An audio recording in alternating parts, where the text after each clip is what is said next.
You didn't notice it right away. No one notices right away.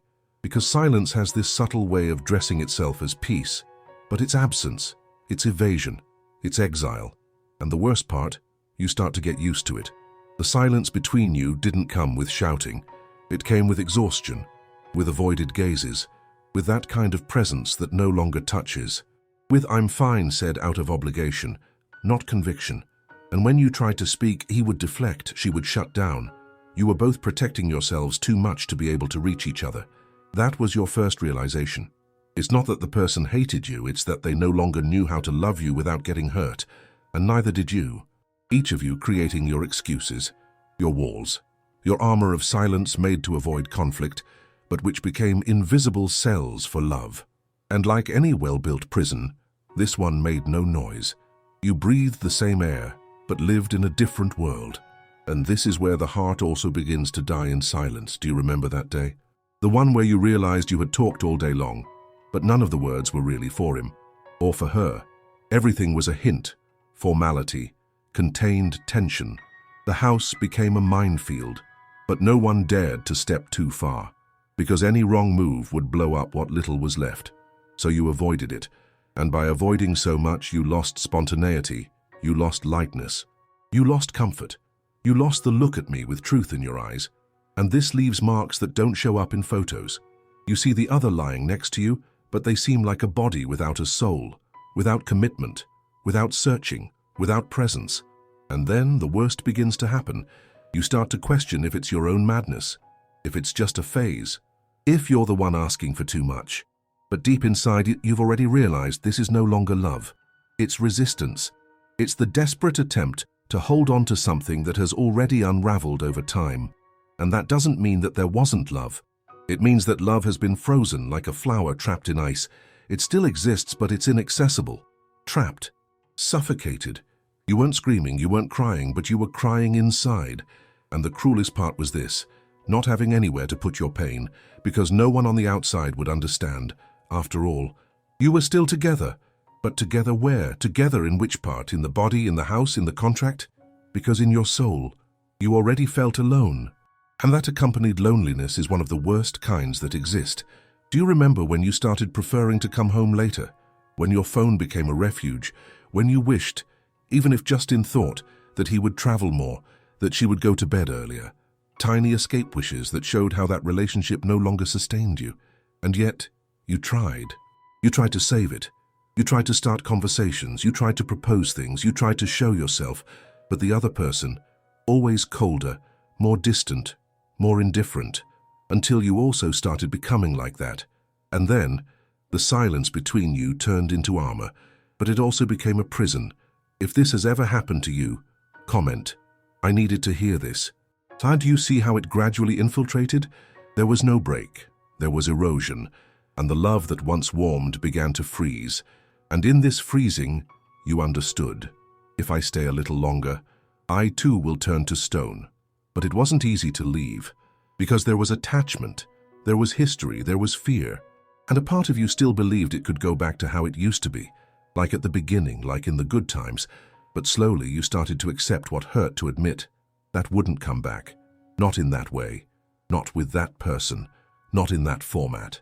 You began to realize that love doesn't die with a scandal, it dies in indifference, in a lack of curiosity, in the absence of effort.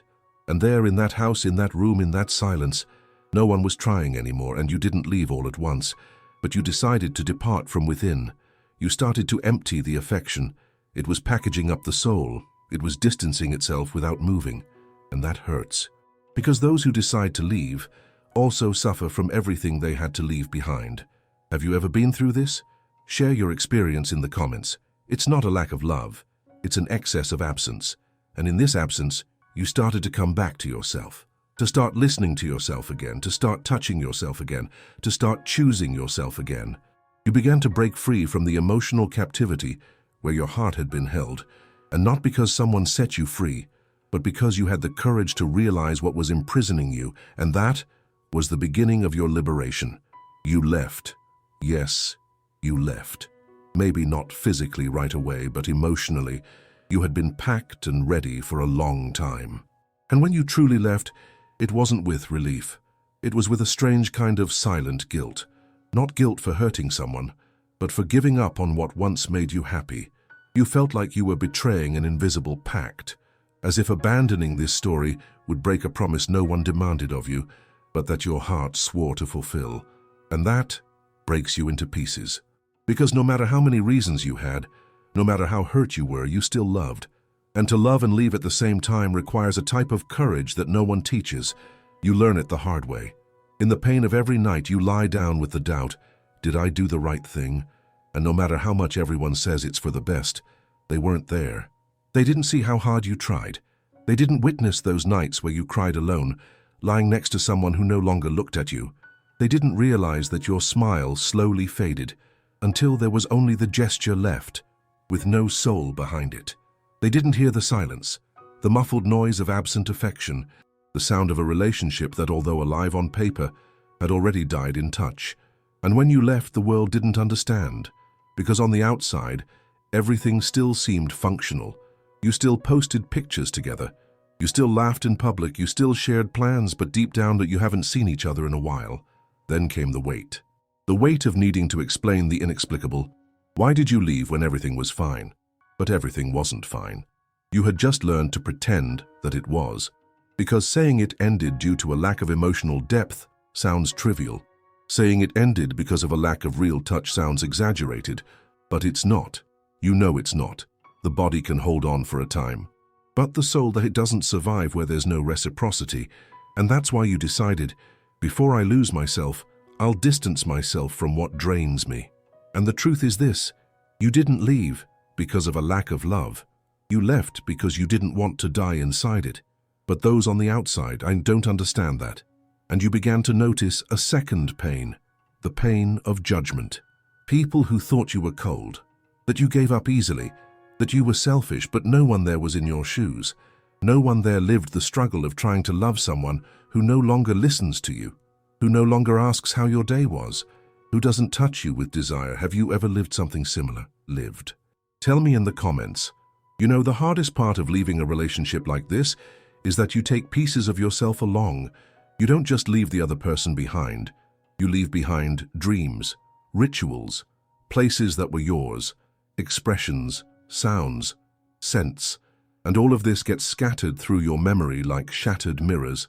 You start to avoid songs, avoid dates, avoid places that once felt cozy, but now only remind you of what was lost, and that hurts. It hurts a lot, because no one prepares you for the grief of love that ends without a fight, without a scandal, without betrayal. Just the realization, there's no life left here, and even so, you miss it. You miss what was, you miss what could have been. You miss what you gave, and that never came back. And then many times you think about going back, even knowing you shouldn't, because the emptiness of absence seems bigger than the pain of coexistence. But why go back? Are you going back to redo what no longer has form, or to try to convince yourself that what you experienced wasn't in vain? True love isn't the one that confines you. It's the one that sees you. It sees your pain, your absence, your devotion, and when that no longer exists, love turns into a prison with gilded cells. And the key to this prison is your perception, your ability to see yourself in the midst of it all and say, this isn't about giving up on the other person. It's about not abandoning myself because of them. You've started to relearn how to be with yourself, in the silences, without silencing yourself, in the routine, without becoming robotic, in interactions, without needing to perform all the time. And every step you took away from that relationship was also a step inward toward yourself. You've begun to touch on old wounds. You realized how much you were diminishing yourself even before them, even before her. You recognized that this relationship only exposed a pattern, the tendency to shrink to fit, and you shrank so much that you almost forgot the sound of your own voice. But not anymore. Now you are beginning to listen to yourself, even amidst the pain, even with longing, even with the triggers still present. You're starting to heal the addiction to conditional affection and to practice free love. First for yourself, then with those who have the maturity to feel alongside you, not just occupy space. If this makes sense so far, write yes down below. This reconstruction takes time and it doesn't come with guarantees. But every time you choose not to go back, every time you look at yourself with kindness, every time you respect your perception, You recover something precious, your presence. And it is with this presence that you will learn to love again, differently, with a new awareness, with a different vibration. But for this, there's something you still need to cross. The fear of starting over without having all the answers. You don't want to start from scratch, because deep down you've already understood you are no longer that person. You are not the same as when you entered that relationship. You are no longer someone who silenced themselves to avoid confrontation. It's no longer about being noticed by someone who doesn't look anymore. You came back from war with scars, with truths, with absences that now teach you. And even without meaning to, you've started to perceive everything with much more sensitivity. The tone of the voice, the absence of a message, the gaze that turns away, the attempt to avoid a hug, all of this you sense before it happens. Because those who have experienced a relationship that died in silence develop a different radar, sharper, tenser, more protective. And because of that, now you are afraid, not of loving, but of repeating, of giving yourself again to someone who won't notice, of losing yourself again, reshaping to fit, of lying next to a warm body with a cold soul. You're afraid of loving and ending up muted, voiceless, without space, without response. And this fears, it protects you, but it also paralyzes you, because love only flourishes in soil that allows vulnerability. But how to open up again? When the last time what hurt you, it was precisely being open. You still carry that. You still have conversations you hold back, triggers you haven't told anyone about, words that remind you of the other, fears that go unnamed yet freeze you at the moment of allowing connection. You want someone, but not just any presence.